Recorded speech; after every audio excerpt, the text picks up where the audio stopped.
अस्सलामुअलैकुम वरहमतुल्लाहि वबरकातुहू। कैसे हैं सब लोग? उम्मीद करती हूँ कि सब खैरियत से होंगे। आज जो मैं वजीफ़ा आपके लिए लेके आई हूँ, इसको पढ़ने से 1 घंटे में आपकी बड़ी से बड़ी परेशानी ख़त्म हो जाए। आप कोई भी वजीफ़ा स्टार्ट करते हैं, उसकी कुछ शराइत हैं और वो शराइत ये है कि आपका 5 वक्त का नमाजी होना बहुत ज़रूरी है।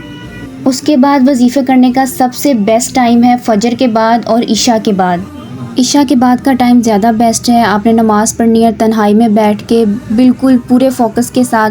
आपने 11 मरतबा शुरू में दुरूद पाक पढ़ना है और 11 मरतबा ही आपने एंड में पढ़ना है। और उसके बाद या ज़ल जलाली वल इकराम 33 मरतबा पढ़ना है और ला इलाहा इल्ला अंता सुबहाना का इन्नी कुन्तु मिनज़ ज़ालिमीन, इसको फिर आपने 11 मरतबा पढ़ना है। पढ़ने के बाद आपने पूरे ईमान से अल्लाह ताला के सामने गिड़गिड़ा के दुआ मांगनी और आपकी जो भी परेशानी है अल्लाह ताला के सामने रख देनी है और इंशाल्लाह आपकी दुआ ज़रूर कबूल होगी और आपकी परेशानी भी दूर हो जाएगी इंशाल्लाह। ओके दोस्तों, अल्लाह हाफिज़।